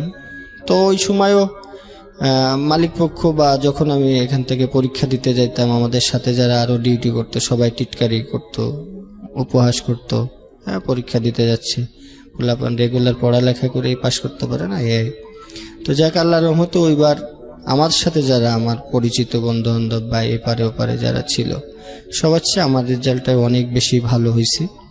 তো রেজাল্টের দিন আমি স্কুলে যাই নাই, আমি একটা মাঠের ভিতরে, ওটা একটা ধান ক্ষেত বলে আর কি, সেখানে আমি শুয়েছিলাম একটা গাছের নিচে। তো এক বন্ধুরে পাঠিয়েছিলাম যে আমার রেজাল্টটা যদি হয় তো আমাকে জানায়। তো তখন ও একটা শিট নিয়ে আসছে, তো খুব ও আনন্দ উল্লাসে এসে বললো যে লালন তুই পাস করছস, এই তোর রেজাল্ট। তো আমি ওই স্কেল দিয়ে আমি ওইটা দেখতে গিয়ে আমার হাতটা একটু কেঁপে গেছে, নিচে দেখি যে ফেল লেখা রয়েছে। তো পরে আমি ওর ওপর অনেক রাগারাগ করছি, কিন্তু পরে ওরে আমি একটা লাথি মেরে ফেলেও দিছিলাম ওকে। তো পরে বললো যে না তুই পাস করছিস দেখ। তো যাক, পাস করার পরে দেখলাম যে না আমি পাস করছি। তো তখন অনেক বেশি মনে মনে খুশি হইলো, এই খুশিটা যে আমি কারো কাছে গিয়ে জানাবো বা এরকম, হয়তো ওর কাছ থেকে ওর সাথে একটু আনন্দ উল্লাস যা করলাম। পরে আমি আমার ওই হোস্টেলে ফেরত আসলাম। ফেরত আসার পরে মনস্থির করলাম যে আমি ঢাকাতে চলে যাব। তো স্কুলে খোঁজ নিলাম যে কতদিন পরে আমি মার্কশিট এগুলো পাবো। তো মিনিমাম 10-15 দিন সময় লাগবে। তো তখন আমার একটা ফ্রেন্ড ছিল ওখানে, একটা ওই হোটেলের পাশে একটা ছোট মসজিদ ছিল, মসজিদের মুয়াজ্জিন। তো আমি ওর কাছে বললাম যে বন্ধু এরকম আমি আর কাজ টাজ করবো না, আমি ঢাকায় চলে যাব। তো ওর কাছে কিছুদিন থাকলাম, তখন নামাজ কালামও পড়তাম ওর সাথে থেকে, সবসময় নামাজ পড়তাম। 10-15 দিন অপেক্ষা করে ওর কাছ থেকে ওই স্কুল থেকে আমি মার্কশিট গুলো সংগ্রহ করে আমার মনস্থ হলো যে আমি ঢাকাতে চলে যাব। তো ঢাকাতে চলে যাব, ঢাকা তো আমি চিনি না, ঢাকাতে কিভাবে যাব। তো ওইটা আমাদের পাশেই চৌরাঙ্গা রেল স্টেশন। রাত্রেবেলা অপেক্ষা করতেছি, তো দেখতেছি যে কোন দিকে সবাই, তখন শুনলাম যে ইন্টারসিটি একটা ঢাকা ট্রেন যাবে, সেই ট্রেনে। তো কোন দিক দিয়ে যাব, কোন দিকে যাব। তো দেখি যে এক ভদ্রলোক তার বন্ধুকে বলতেছে বন্ধু আমি ঢাকায় চলে যাচ্ছি, ট্রেনে আসার সময় হয়ে গেছে, তোর সাথে আবার পরে কথা। তো তখন আমি তাকে ফলো করলাম, যে লোক যেখানে যেখানে যাবে আমি তার পেছনে ছাড়বো, যেহেতু সে ঢাকায় যাচ্ছে শুনলাম। তো রাত্রেবেলা উনি যে ট্রেনে উঠছে আমি সেই ট্রেনে উঠে চলে আসছি। তো যখন ওই যে চেকাররা আসে, তখন যখন চেকার আসে ওই লোক আবার ছিল ওই ট্রেনেরই কোনো টিটি বা এরকম কেউ। উনি যখন বসেছিল আমি আবার ওনাকে ফলো করে ওনার পাশে বসছি বিধায় আমার হয়তো টিকিটটা এত বেশি চেক করে নাই। ওনার পাশে ছিলাম আমি, ওনার সাথে কম বেশি কথা বলতেছিলাম। তো চেকার যখন আসছে ওনাকে দেখে আর ওনাকে কিছু বলে নাই। তো আমি কমলাপুর স্টেশনে রাত্রেবেলা পৌঁছাইলাম, আমার সকালের দিকে পৌঁছাইছি মনে করেন 6টার দিকে, মনে হয় এরকম হবে। ওকে। তা আমি নামার পরে ওই জায়গাটা, আমি ওই যে আগে সিনেমা কম বেশি দেখতাম যেহেতু, তো দেখলাম যে এখানে, এটা তো আমরা সিনেমাতে দেখছি এই কমলাপুর স্টেশনে অনেক শুটিং টুটিং হয়। তো সেই জায়গাতে নামলাম। নামার পরে আমি ওই আমার পিছনে একটা লম্বা ব্যাগ ছিল আর কি, ব্যাগের মধ্যে আমার কিছু কাগজপাতি জামা কাপড় ছিল, ওইটা রেখে আমি একটু ঘোরাঘুরি করতেছি। এর মধ্যে এসে দেখি যে আমার ব্যাগটা নাই। তো ব্যাগটা নাই, অনেক খোঁজাখুঁজি করার পরে তখন খুব কষ্ট লাগলো। তখন আমার কাছে মাত্র 33 টাকা মতো রয়েছে। এই 33 টাকা নিয়ে আমি সামনে অনেকক্ষণ হাঁটলাম, হাঁটাহাঁটি করলাম, অনেককে জিজ্ঞেস করলাম ভাই একটা ব্যাগ দেখছো এখানে? কেউ দেখলাম যে আমার কথাবার্তায় সুযোগ, সেটা আমার জীবনে প্রথম ঢাকাতে আসা, আর মানুষের প্রতিও আমার ওই ধরনের ধ্যান ধারণাও নাই। তো তখন এখানে নেমে আমি হলো বাইরে হইলাম, যে স্টেশনের পরে যে রিক্সা নেওয়ার চেষ্টা করলাম যে আমি তো কোথায় যাব। তো ওই যে হোটেলে থাকাকালীন সময় এক ভাই ছিল, উনি বলতো যে ওই যে আমাদের ওই হোটেলের গেস্ট হিসাবে যেত, তো বললো যে তুমি যদি কখনো ঢাকায় যাও তাহলে আমার কাছে যে, আমার নাম অমুক, আমার বাসা ঢাকা সাভার স্মৃতিসৌধের ওখানে। যেমন হোটেলে কাজ করলে অনেকের সাথে পরিচয় হইলে যেটা হয় আর কি, যে তুমি যাও ঢাকাতে গেলে আমার সাথে দেখা করো, এরকম ইত্যাদি ইত্যাদি। তো আমি হলো ওখান থেকে রিক্সা নেওয়ার চেষ্টা করতেছি যে ভাই আমি সাভার যাব। দেখি সব রিক্সাওয়ালারা আমার মুখ পানে তাকায় আর হাসে। তো এর মধ্যে 2-3 জন দেখার পরে একজনকে জিজ্ঞেস করলাম যে ভাই কেমনে কেমনে, বলে সাভার তো এখান থেকে অনেক দূর, তুমি এখান যেতে পারবে না, তুমি বাসে যাও। তো বাসে যাব, যে বাসে উঠি আমাকে নামাই দেওয়া হয়, যে বাসে উঠি আমাকে নামাই দেওয়া হয়। কেন নামা দেওয়া হচ্ছে? যে ওই যে এক একটা রুটের তো এখন বুঝি যেটা, যে এক একটা ঢাকা শহরে তো আলাদা বাস। তা আমাকে বলে দিছে এইদিকে যাবে, আমি সব যে বাসই পাই সেটাতে উঠে যাই। তো একসময় ওই কন্ট্রাক্টরের সাথেও চিল্লাচিল্লি লাগাই দিছি, ভাই আমাকে নামাই দেন কেন, আমি তো ভাড়া দিব। তো অনেকেই যেভাবে তাকায় আর কি, যে এটা কোত্থেকে আসছে, কে আসে এই বিষয়। এর মধ্যে বাসের একজন লোক বললো যে ভাই আপনি যেখানে যাবেন সেই বাসের সামনে দেখেন সাভার লেখা আছে। তা আমি দেখলাম অনেকক্ষণ দাঁড়ায় রয়েছি, কোনো বাসে সাভার লেখা নাই দেখি।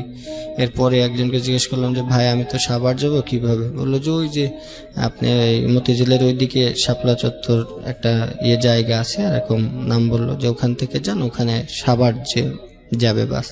তো গিয়ে আমি ওখানে দাঁড়াইলাম, যে দেখি যে বাসের পিছনে বা সামনে সাভার লেখা আছে সেই বাসে আমি একটা, তখন সাভার তো বলতে আমরা যেটা বুঝি, আমি ওই বাসে উঠলাম, উঠে তার সাথে কথাবার্তা, যে এখন ভাড়া দিব, কত চাই না বেশি চাই, আমার মনের মধ্যে একটা টাকাও বেশি নাই।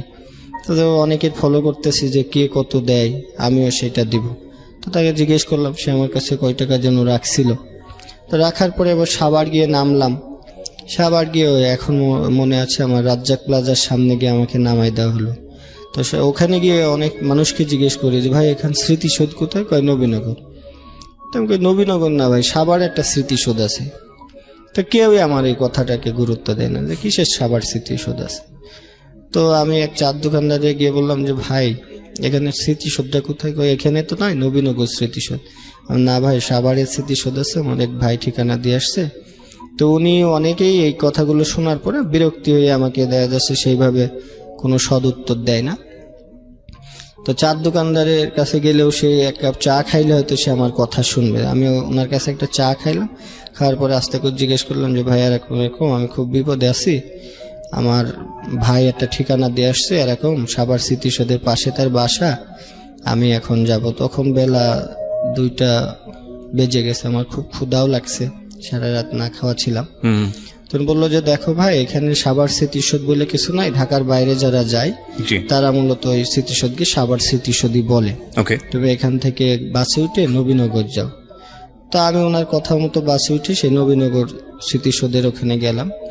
গিয়ে ভাই যে তথ্যটা দিয়ে আসছিল ওনার উপর আমার ভরসাটা ছিল যে ওনার বাসায় গিয়ে অন্তত উনি যেহেতু ঢাকার থেকে ওখানে যাওয়ার পরে খুব ভালোবাসতো, তা উনি যেভাবে ঠিকানা দিয়ে আসছিল যে সাভার স্মৃতিসৌধের পাশে একটা গলি আছে, সেই গলির পাশে ওনার বাসা।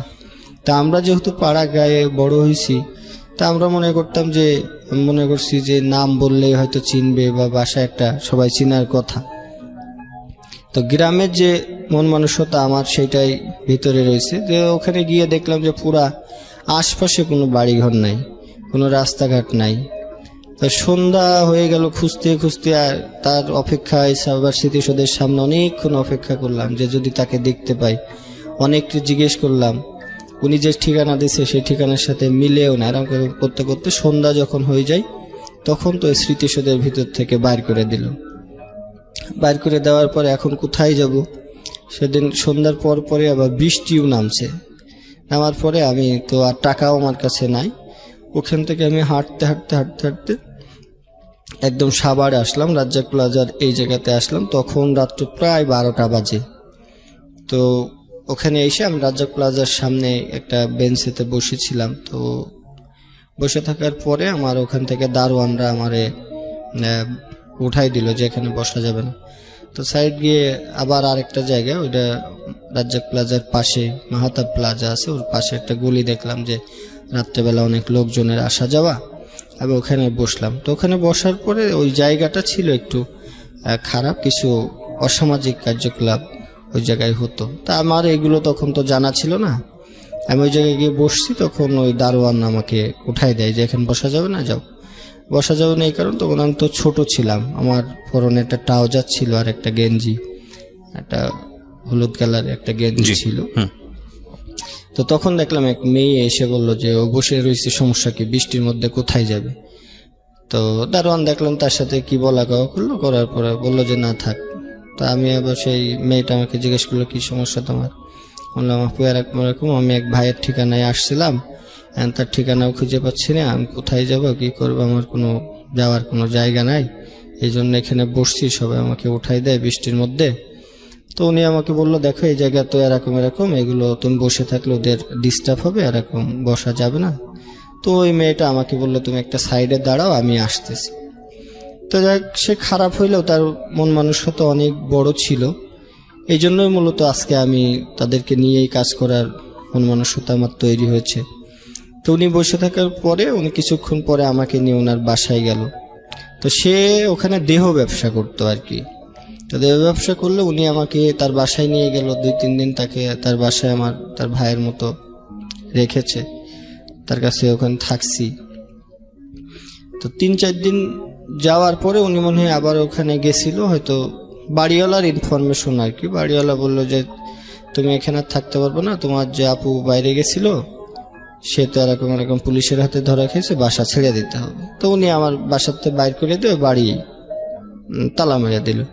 তা আমি আবারও সেই রাজ্জাক প্লাজার সামনে আসলাম। এসে কি করব, কি করে ওখানে যে রাত পর্যন্ত থাকলাম। দারোয়ানদের বললাম যে আঙ্কেল এরকম এরকম, ও তো বললো যে তোমার সেই ম্যাডামটা এখানে পুলিশে ধরে নিয়ে গেছে। তা বললাম যে আমার তো যাওয়ার কোনো জায়গা নাই, আমার একটা চাকরি বাকরি দিবেন। এটা কাকে বললেন? আমি ওই যে দারোয়ানকে, রাইট, হ্যাঁ, রাজ্জাক প্লাজার নিচে যারা ডিউটি করতো। বললো তুমি তো ছোট, দারোয়ানের চাকরি তো ঢাকাতে আসলে এইভাবে হয় না। বয়স কত তখন আপনার? বয়স তখন তো ম্যাট্রিকটা পাস করছি, হয়তো 14-15 এরকম হবে। আর তখন আমি খুব শুকনা ছিলাম আর কি। এখনো যে খুব মোটা তা কিন্তু না। ওকে। তো ওখানে আমি বললো যে এরকম ঠিক আছে তোমার ওই, সেদিন আবার ওই জায়গার একটা কমিশনার এরিয়া ছিল, তো দারোয়ানকে যেন আসে নাই। তা আমাকে বললো যে ঠিক আছে তুমি এখানে। যাওয়ার সাথে সাথে দেখলাম যে আমার বলার সাথে সাথে ওরা ওই দারোয়ানের ড্রেস টেস পরায়, হলুদ যে ড্রেসগুলো আছে। তো এটা একটা মাঠে একটা ডিউটি, ওই এনাম মেডিকেলের পিছনে তখন গ্রাম পাহারা দেওয়ার আর কি একটা ইয়ে ছিল। তখন চোর ছিল, ডাকাত ছিল অনেক বেশি। তা আমি নতুন একটা এই ইয়ের ভিতরে আমাকে একটা ডিউটি দিল। ওই সাইড সব ধান ক্ষেত মতো ছিল। তো রাত্রেবেলা আমি যখন ডিউটি করি, অনেক রাত্রে 3টা-4টার দিকে কিছু লোকজন এসে আমার হাত পা বেঁধে ওই জায়গায়, ওই ধান ক্ষেত ছিল, ধান ক্ষেতের মধ্যে আমাকে ফেলে রেখে, ওই দিন করে ডাকাতিও হয়েছিল ওই জায়গায়। তা আমার ওইভাবে বেঁধে রেখে সারা রাত আমি সেই কাদার ভিতরে পড়া অবস্থায়, সকালবেলা যখন মানুষজন হই হুল্লা হয়েছে যে এখানকার ডিউটিতে কে ছিল, তো অমুক ছিল। তা আমার তখন হলো ওই যে মহল্লার থেকে একটু সাইডে আর কি ধান ক্ষেত ছিল, ওই ধান ক্ষেতের মধ্যে আমার হাত পা বেঁধে ফেলে রাখছে। তো সকালবেলা লোকজন গিয়ে আমাকে তখন উদ্ধার করে। তো তখন আবার এই যে আমাদের যে গার্ড কোম্পানির যে লোক ছিল তা ইয়ে করলো যে কে ডিউটিতে কে দিছে। তো যাই হোক, ওখানে অনেক বকাঝকা করার পরে আমার ওখানে আর চাকরি করা হলো না, ওখান থেকে বাদ দিয়ে দিল। তো এখন যেটা ওই যে রাজ্জাক প্লাজার সামনে একটা কমিশনারের একটা বাসা ছিল, জি। তো বললো যে তুমি একটা কাজ করো, দেখি যে তুমি ওখানে ডিউটি করতে পারবা কিনা। ইন্টার ফার্স্ট ইয়ারে থাকার সময় ঘটনা? না, ইন্টার এখনো ভর্তির কোনো চিন্তা ভাবনা আচ্ছা, হয়নি। মানে পরীক্ষা দিয়ে আছেন, এসএসসি রেজাল্ট হ্যাঁ, অন্তর্বর্তীকালীন সময়। অন্তর্বর্তীকালীন। তো ওখানে ডিউটি করি, ওই দারোয়ানের ওই কমিশনারের বাসায় আমাকে ডিউটি দেওয়া হলো। তো ওখানে দেখতাম ওই যে কমিশনারের 2টা ছেলে মেয়ে ছিল, তারা প্রতিদিন স্কুলে যেত, তাদের সাথে লোকজন ঢুকতো, আমি ওখানে ডিউটি করি। ওদের দেখে আমার আবার সেই পড়ার কথা, যে না আমি এরা স্কুলে যায়, আমার তো যাওয়া হচ্ছে না, এই মনের মধ্যে কষ্ট। তা আমি ওখানে 7-8 দিন চাকরি করার পরে ওই পত্রিকা নিতাম যে কোথায় কোথায় চাকরি পাওয়া যায়।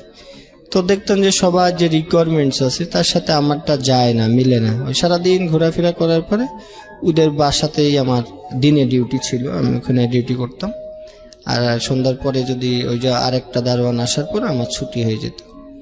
তো রাত্রেবেলা ওখানেই থাকতাম। থাকার পরে আমি তখন ওই চাকরির সন্ধান করি যে না আমি এখানে। তো তখন আবার ছিল যে ঢাকা, এটা তো ঢাকা না, এটা সাভার, আমি ঢাকায় চলে যাব। তখন মনে হতো ঢাকাতে মনে হয় কি একটা বিষয়। তো সবাই জিজ্ঞেস, ভাই ঢাকায় যাবো, এটা তো ঢাকা না, ঢাকা আরো সামনে, এটা তো সাভার। তো নামের সাথেও একটা, যে না আমি তাহলে তো সাভার থাকবো না, আমি ঢাকায় যাব। তো ওখান থেকে একদিন করে দেখলাম যে একটা বিজ্ঞাপন আছে যে একটা প্রবীণ ব্যক্তিকে দেখাশোনা করার জন্য একটা এত থেকে এত বছরের একটা ছেলে লাগবে।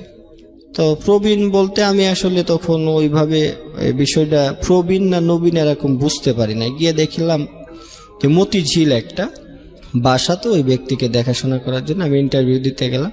তো ওরা আমাকে নিতে চাইলো। তো দেখলাম এক বৃদ্ধ লোককে দেখাশোনা করতে হবে। উনি হলো আমাদের এক ভাষা সৈনিক ছিল, কি যেন নামটা ছিল ওনার। তো ওনার অনেক কষ্টের কথা শুনলাম, ওনার 2টা ছেলে মেয়ে ব্যারিস্টার, ওনার বই, ওনার নামটা আতার হোসেন না কি যেন একটা নাম ছিল, যার ওনার ভাষা সৈনিকদের নামের ভিতরে আমি বইতে পড়েছি। তখন ওনার কাছে বললাম, তো উনি বললো হ্যাঁ আমার আজকে এই পড়ে নিতে। ওনার জীবন কাহিনীটাও অনেক কষ্টের, উনি লাস্ট জীবনযাপন করেছে, বাবা মা তাদের ছেলে মেয়ে মানুষ করেছে, কিন্তু তার দেখাশোনার জন্য বাইরের লোকজন নিয়ে। তো উনি আমার সাথে অনেক কষ্ট শেয়ার করছে যে দেখো আজকে তোমরা হয়তো বইতে আমার কথা পড়েছো, কিন্তু আমার বাস্তব জীবন হলো এই। তো ওনার কষ্টের কথা শুনে আমার একটু তখন যে নিজের এই কষ্টের কথাটা আমার মনে হলো না। ওনার ওষুধ টাইমলে খাওয়ানো, এটা সেটা দেখতাম। তো 4-5 দিন পরে ওই জায়গায় আমার কেন যেন মানে বন্দি একটা রুমের মধ্যে সারাদিন, আর ওনার ওই ওষুধপত্রগুলো হলো টাইম টু টাইম খাওয়াইতে হতো। তা আমি ওখানে ছিলাম না। ওখান থেকে যে বাসার থেকে একদিন বাইর হয়েছি, পরে ওই জায়গাটা আর আমি চিনতে পারি নাই।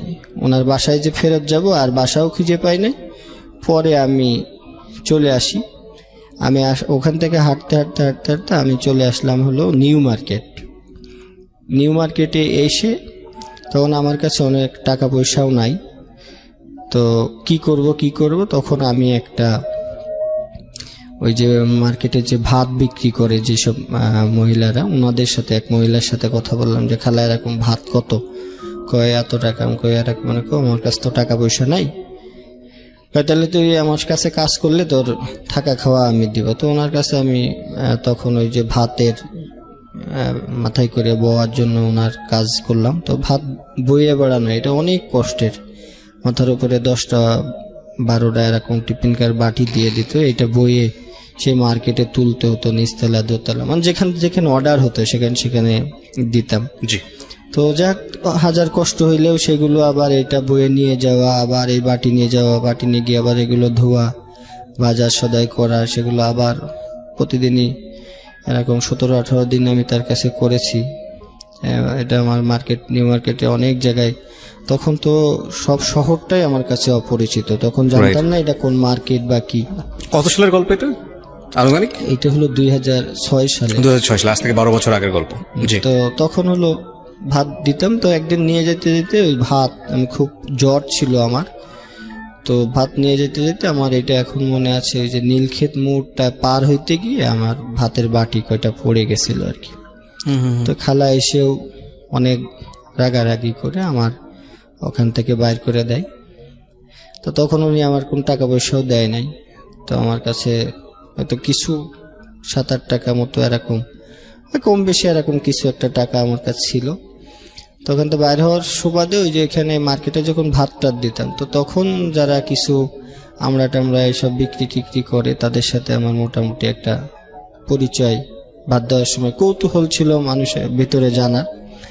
তো তখন আমি তাদের সাথে কথাবার্তা বলতাম। তো ওখানে একটা ছেলের কাছ থেকে একটা আমড়া কিনলাম, কেনার পরে আমি কই এরকম এরকম, আমি তো এই কাজটা করতাম, কাজটা তো চলে গেছে। আমি তো ওই কাজটা করার পরে ওই খালা বাইর করে দেওয়ার পরে আমার তখন আর টাকা পয়সা ছিল না। প্রায় 3 দিন আমি হলো মানে শুধু পানি খেয়ে খেয়ে, ওই যে এখানে এখন চন্ডিমা মার্কেটটা আছে আর কি, ওই পাশে একটা আছে গোলচক্কর, ওখানে অজু করতাম, অজু করতে গিয়ে শুধু পানি খাইতাম, পানি খেয়ে মসজিদে নামাজ পড়তাম। তার খুব কান্নাকাটি করতাম, হয়তো কোথার থেকে যেন আমার সবকিছু হারিয়ে গেল। তখন শুধু মানে ছিল যে আমি কোনো একটা পরিচিত মানুষ যদি আমি পাইতাম, হয়তো তারা হয়তো আমাকে সহযোগিতা করবে। ওই সময় কি পড়াশোনা স্টপ করে দিলেন? হ্যাঁ, তখন তো পড়াশোনা এসএসসি পরের ঘটনা। হ্যাঁ, এসএসসি পরে। তখনও রেজাল্ট হয়নি না, রেজাল্ট হয়ে গেছে? এসএসসি তো তখন শেষ করেই আমি ঢাকাতে আসছি। আচ্ছা আচ্ছা আচ্ছা।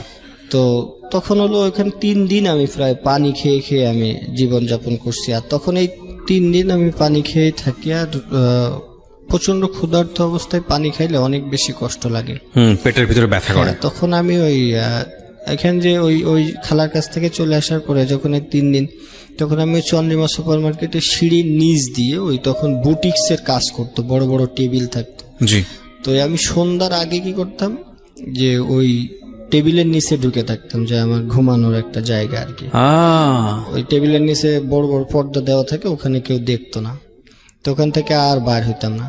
তো 3-4 দিন এরকম থাকতে থাকতে একদিন হলো ওই শপিং মলের যে মালিক ছিল, উনি একদিন মনে হয় সকালে এসে আমাকে দেখছে যে আমি শুয়ে রয়েছি। পরে দারোয়ানরা অনেক বকাবকি করলো যে এখানে সে শুয়ে থাকে, তোমরা কিভাবে করো।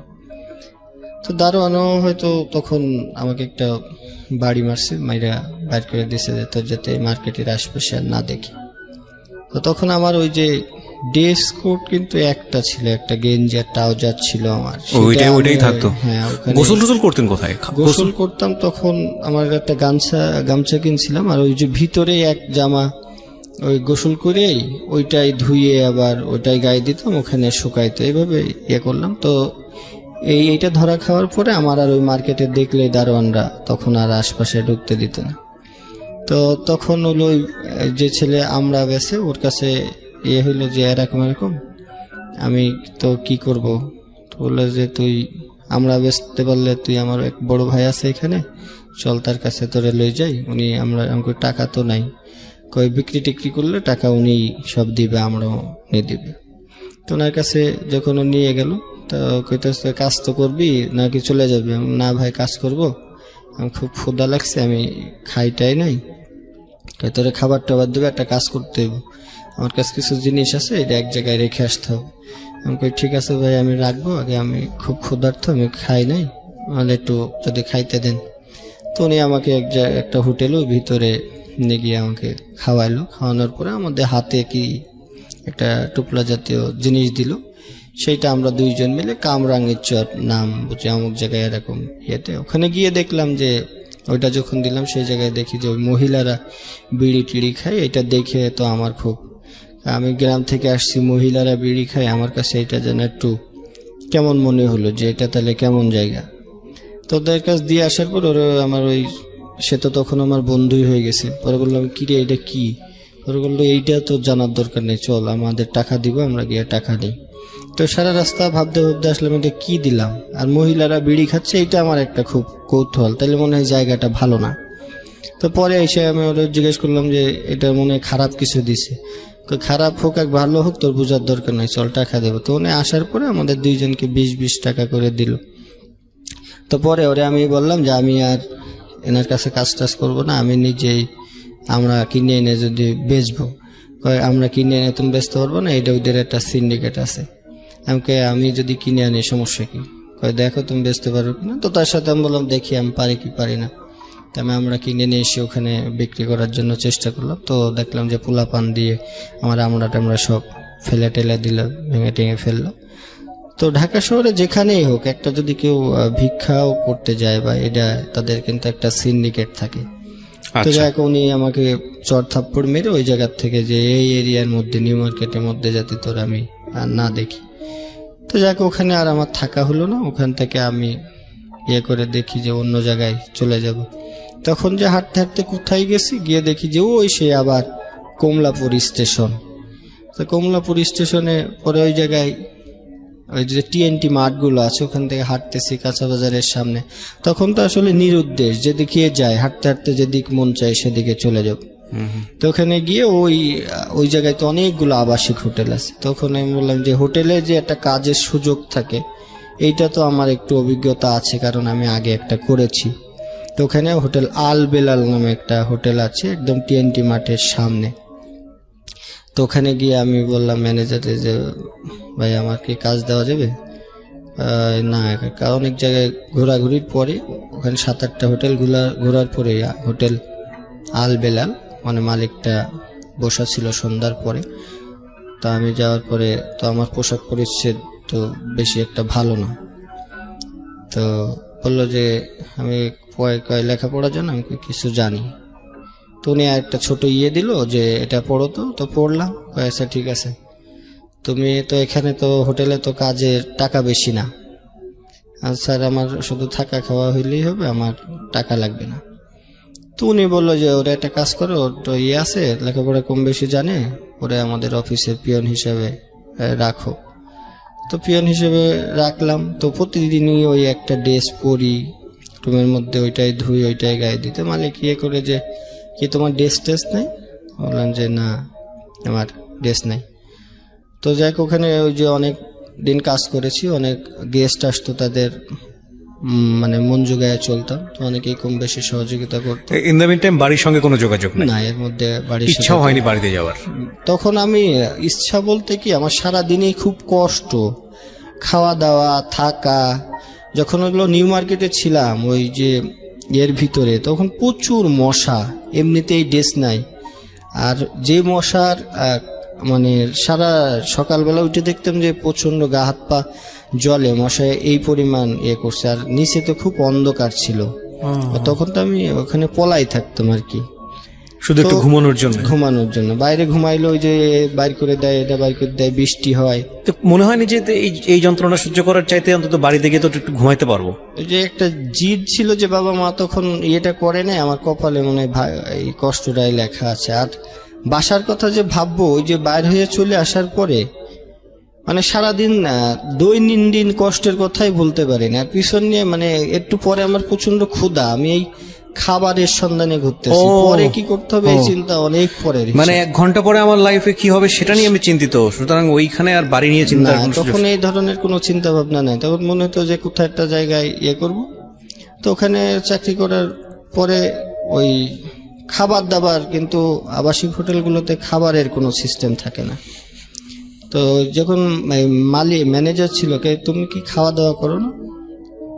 আমি বললাম যে আমার কাছে টাকা নাই, এটা তো মাস শেষ হইলে বেতন পাবো। আর তখন ওই যারা পুরান যারা ছিল, তারা ওই গেস্টের টিপস যে নিতে হয় বা করতে হয়, শহরে তো একটু বেশি দেয়।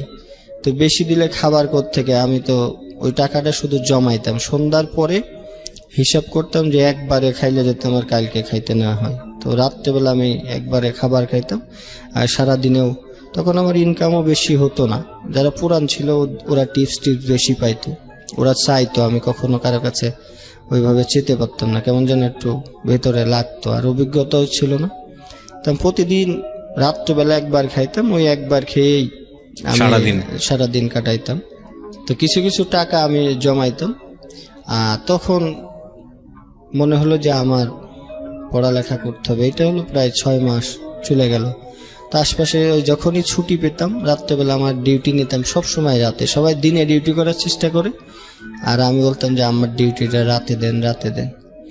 তো রাতে ডিউটি করতাম, ওই 7টা পর্যন্ত ওই হোটেল সার্ভিসে কাজ করতাম।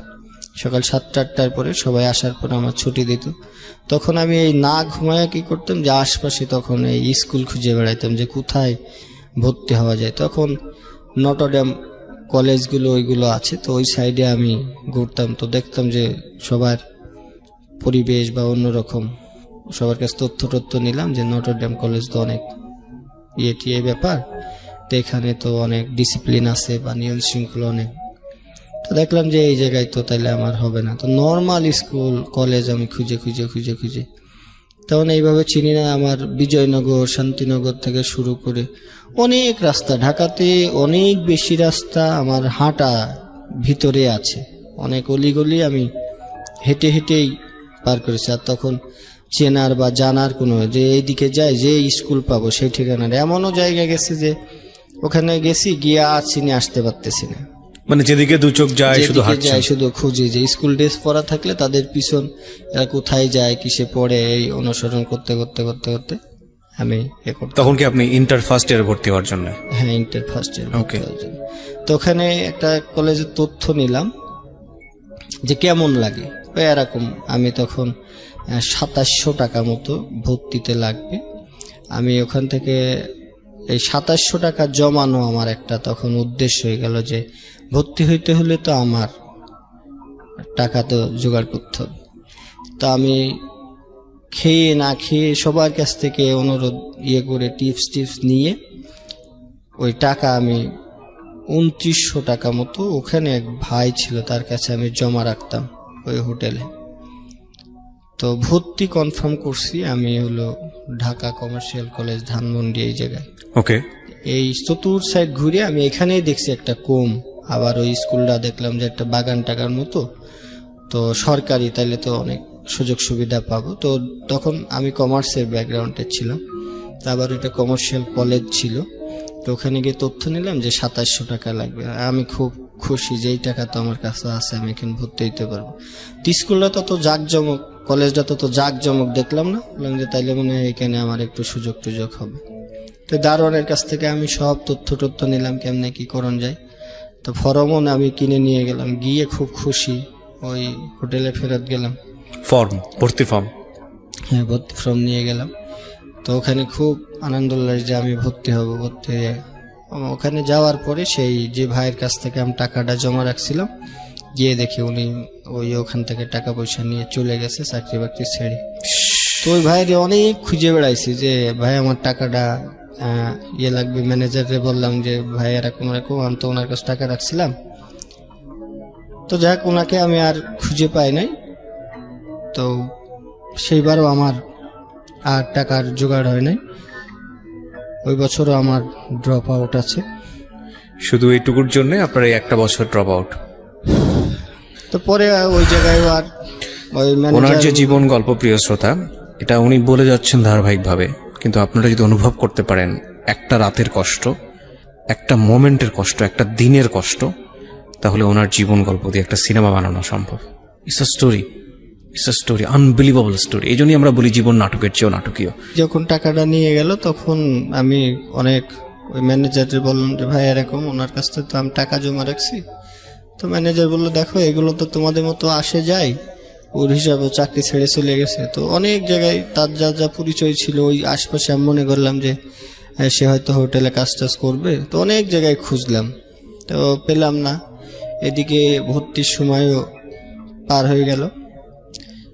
তো মনের কষ্টে ওই হোটেলের ওইদিকে কাজটা ছেড়ে দিয়ে যে আমার তাহলে তো আর কোথায় ডেট আছে দেখলাম যে তখন সবগুলোই ডেট 2-5 দিনের মধ্যে সবগুলো কলেজেরই ভর্তির সময় শেষ হয়ে যাবে। তো যাক, সে বছর আমার আর ভর্তি হতে পারলাম না, টাকাও আর জোগাড় করতে পারিনি।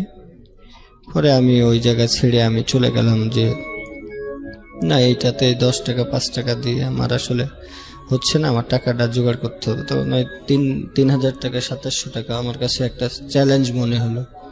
তো তখন আমি চলে গেলাম ওই জায়গার থেকে করে বাদামতলি, যে ওই ফল টল ভ্যানে টেনে করে দিলে আমি কিছু টাকা পাবো।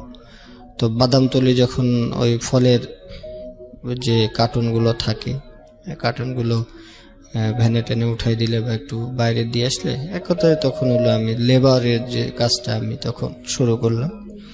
তো ওখান থেকে কাজ করার পরে অনেকদিন, প্রায় 1,000-2,000 টাকা তো এর মধ্যে এই যে ঘুমানোর যে বিষয়গুলো ছিল এগুলো হলো রাত্রে কিন্তু অনেক ঢাকা শহর আমি অনেক হেঁটে হেঁটে কাটাইছি, যে ঘুমানোর জায়গা নাই, যে কোনো জায়গা দাঁড়াইলে বা একটু সুযোগ পাইলে যেখানে ঘুমাইলে এটা হয়তো উঠাই দিছে। তো বাদামতলি যখন কাজ টাজ করি তখন একজনের সাথে হলো যে তুমি এই কাজটা না করে তুমি একটা ব্যবসা করো। তো ব্যবসা আমি কিভাবে করবো? এই যে ফল নিয়ে তুমি যদি বেচো তাহলে তোমার তো টাকা নাই। তো তখন উনি ওই যে কাজ করলাম কিছুদিন, কাজ করার পরে সদরঘাটে আমার কিন্তু অনেক দিন আমার ঘুমানোর আছে। সদরঘাটে কোথায় ঘুমাতেন? স্টেশনের এই ইয়েগুলোতে, মানে যেখানে একটু সুযোগ পাইতাম যে ফাঁকা জায়গা, এই জায়গায় কেউ কিছু বলবে না, তাহলে সেখানে থাকি। হয়তো কিছুক্ষণ পরে বকাঝকা করলে উঠে চলে গেছি। তো টাকাগুলো তখন আমি এই প্যান্টের যে ভাঁজ থাকে, আর রাত্রেবেলা থাকলে আমাদের কাছে ওই ছিনতাইয়ের বিষয়গুলো 2-3 জন ধরে টাকা পয়সা নিয়ে নিত। তখন আমি ওই প্যান্ট এই বেল্টের নিচ দিয়ে একটা কেটে ওর ভিতর যে ডাবল সেলাই থাকতো ওর ভিতরে আমি গুছাই রাখতাম। প্যান্টের নিচে যে ভাঁজ থাকে এইটার ভিতরে টাকা ঢুকা রাখতাম। হ্যাঁ, তখন রাখতাম যাতে সারাদিন মনে করেন যে যাই হোক আমার ওই টাকার প্রতি একটা থাকতো, যে টাকা জমাতে হবে আমাকে ভর্তি হওয়ার জন্য। 700-800 টাকা যখন হলো তখন আমি 1 কার্টন ওই যে আপেল নিয়ে একজনের কাছ থেকে পাল্লা টাল্লা কিনে আমি তখন ব্যবসার জন্য, এখন ওই এলাকায় তো হবে না, তখন চলে আসলাম এই যে শহীদ সরোয়ার্দী মেডিকেল কলেজের এই সামনে। তো ওখানেও দেখলাম যে এক ধরনের, এখানে বসলে উঠাই দেয়, এখানে বসলে উঠাই দেয়, করতে দেয় না।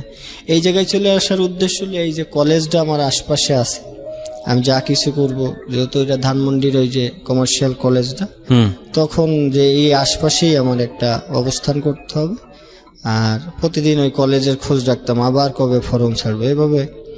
যাক, তখন টাকা পয়সা কিছু, আমি ওখানেও ফলের দোকানদারি করেছি, ফল বিক্রি করছি, ওখানে চার দোকানদারি করছি। তো দিন রাত পরিশ্রম করতে করতে আমার পুরা জন্ডিস হয়ে যায়। জন্ডিস যখন হয়ে গেল তখন ওই যে ডাব পড়া, কেউ কবিরাজি বুদ্ধি দেয়, এইটা বুদ্ধি দেয়, ওখানে থাকতে থাকতে তখন কয়েকজনের সাথে পরিচয় হয়েছে। তো আমার এই যে 2 হাত এখনো কাটা আছে, তো কবিরাজের বুদ্ধিতে আমার 2 হাত কাটতে হয়েছে যে জন্ডিস নামাবে। আমার এই যে 2 সাইডে এখনো কাটা, কিন্তু এই যে আপনার শরীর থেকে জন্ডিস নামাবে। হ্যাঁ, জন্ডিস কবিরাজের বুদ্ধিতে কাটতে হয়েছে। হ্যাঁ, হলুদ হয়ে গেছে। আচ্ছা। তো তখন ওই যারা বুদ্ধি দেয়, কেউ ডাব পড়া দেয়, কেউ গাছ বেঁধে দেয়, বেঁধে দিলে আমার 72 ঘন্টার মধ্যে জন্ডিস ভালো হয়ে যাবে। তো জন্ডিস আর ভালো হয় না। এখন ওই যে 7 রাস্তা এখানে এক কবিরাজ ছিল, উনি হাতে গাছ বেঁধে দিবে। গাছ বেঁধে দিলে আমার 2 হাত একদম মাংস খসে যাওয়ার মতো অবস্থা। এই যে 2টা এখনো কিন্তু স্পট আছে, হ্যাঁ, 2 পাশে দেখতে পাচ্ছি। তো এই 2টা স্পট 2 বার বাঁধলো যে তোমার জন্ডিস অনেক বেশি হয়ে গেছে, এটা তোমার একটাতে হবে না, 2টা বাঁধতে। তো 2টা বাঁধলাম প্রচুর যন্ত্রণা করে।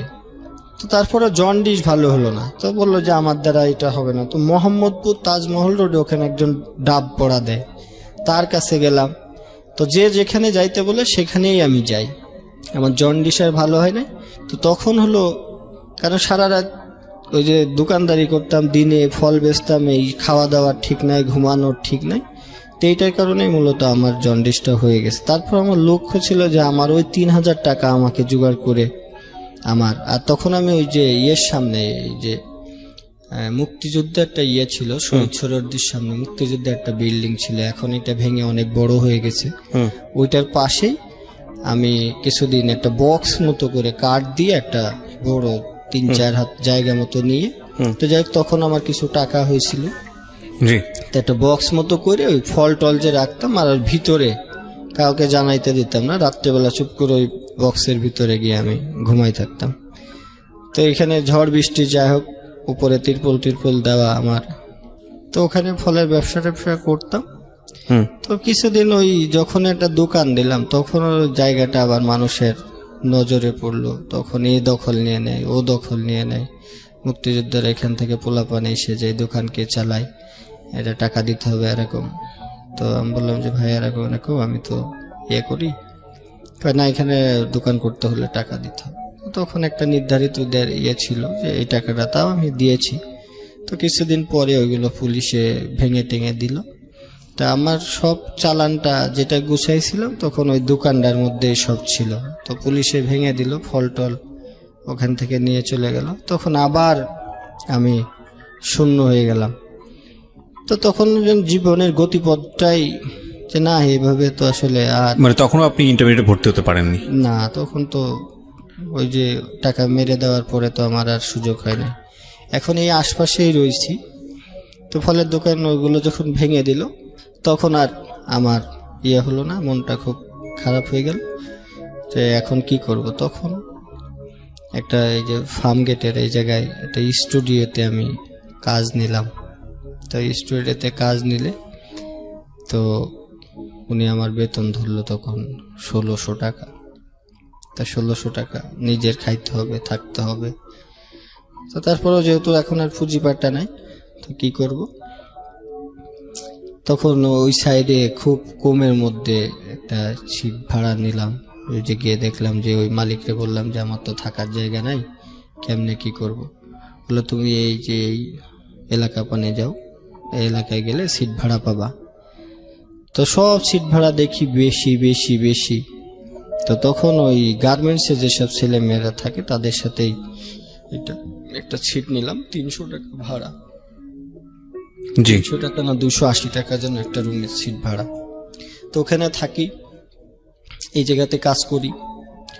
তো ওখানে তখন কম্পিউটার ওনারা সবাই ইউজ করে। আমার তো অফিসে তখন আমি ওই অফিসে যা সার্ভিসম্যান হিসেবে কাজ করছি। তো তখন কম্পিউটারটার প্রতি আমার খুব নেশা, যারা কি করে না করে আমার একটু দেখতে। তো ওখানে কাজ করি আর ওখানে গিয়ে থাকি। এই খাওয়া দাওয়ার বিষয়টা কিন্তু দীর্ঘদিনই আমার রয়েছে। তো এক সপ্তাহ যাইতে না যাইতে মানে বিকাল হইলে আমার খুব কষ্ট লাগতো, মানে ক্ষুধায়। যে তখন মালিককে বলতাম যে আঙ্কেল নাস্তা আনবেন না, নাস্তা আনবেন না। তো মালিক একদিন অনেক চিল্লাচ্ছিল, এই নাস্তার সময় হইলে নাস্তা, তোমার কারো কোনো মাথা ব্যথা নেই, তুমি নাস্তার বেলায় চিল্লাচিল্লি করো। আমি আর কোনোদিন ওনার কাছে নাস্তার পানির কথা বলতাম না। তো সারাদিন তো ওই জায়গায় গিয়ে থাকি। তো ওখানে যে রান্না হতো মেসে, আমি বলতাম যে না, আমি মেসে খাবো না, আমি বাইরে খাবো। তো ওই সিট ভাড়া দিতাম, কিন্তু খাওয়ার বিষয়টা আমার অনিশ্চিত ছিল। হয়তো কলা রুটি খেয়ে আমি দিন কাটাচ্ছি। তো একদিন হলো কম্পিউটার ধরছিলাম। তো কম্পিউটার ধরার পর ওই যে আন্দাজে ক্লিক করতে করতে ওই যে ডেস্কটপের যে আইকনগুলো থাকে, ওইটা আইকন হিডেন যে অপশনটা রয়েছে, ওই অপশনটাই ক্লিক হয়ে গেছে। দিয়ে এখন আর ডেস্কটপে কিছু দেখা যাচ্ছে। আমি তো ভয়তে অনেক শেষ। ওখানে যে কম্পিউটার অপারেটর ছিল ওই ভাইরে কইতেছে যে ভাই এরকম এরকম।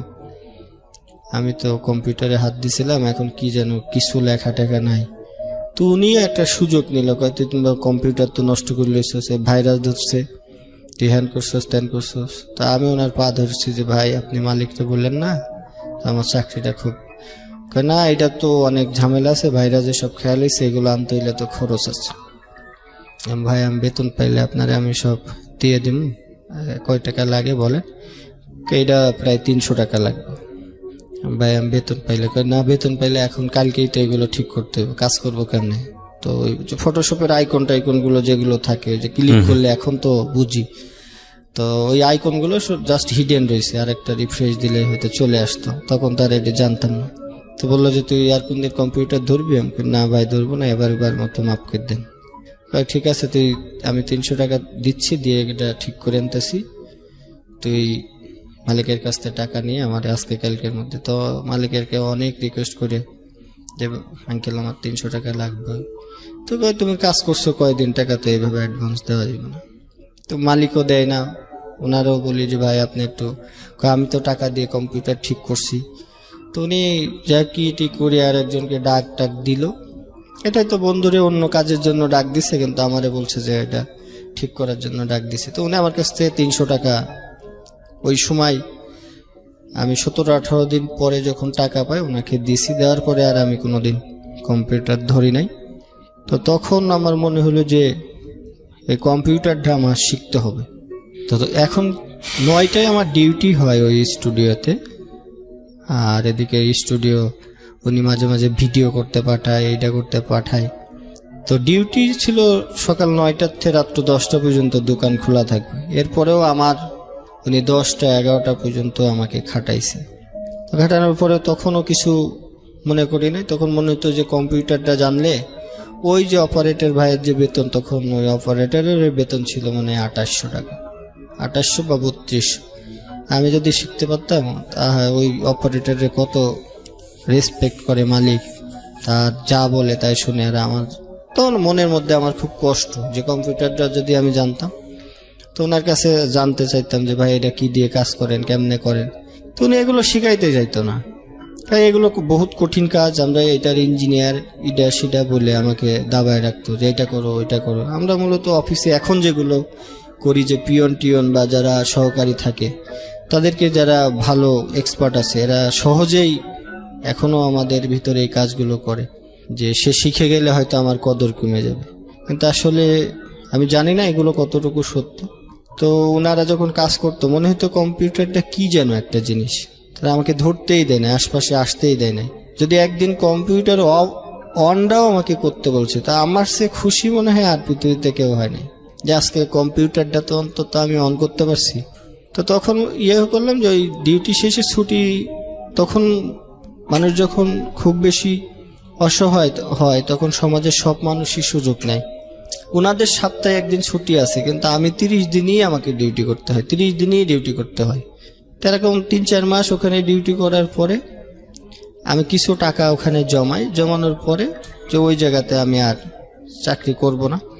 তো তখন আমি এই ফার্মগেট এই এরিয়া ছেড়ে চলে গেলাম মিরপুর 10-এ।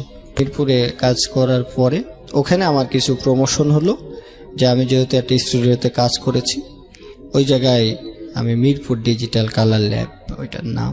তো ওখানে আমি কাজ যখন জয়েন করলাম, যে স্টুডিওর কোনো কাজই তো আমি পারি না, ছবি টবিগুলো তুলতে পারি, এইগুলো একটু ভালো আমার জানা আছে।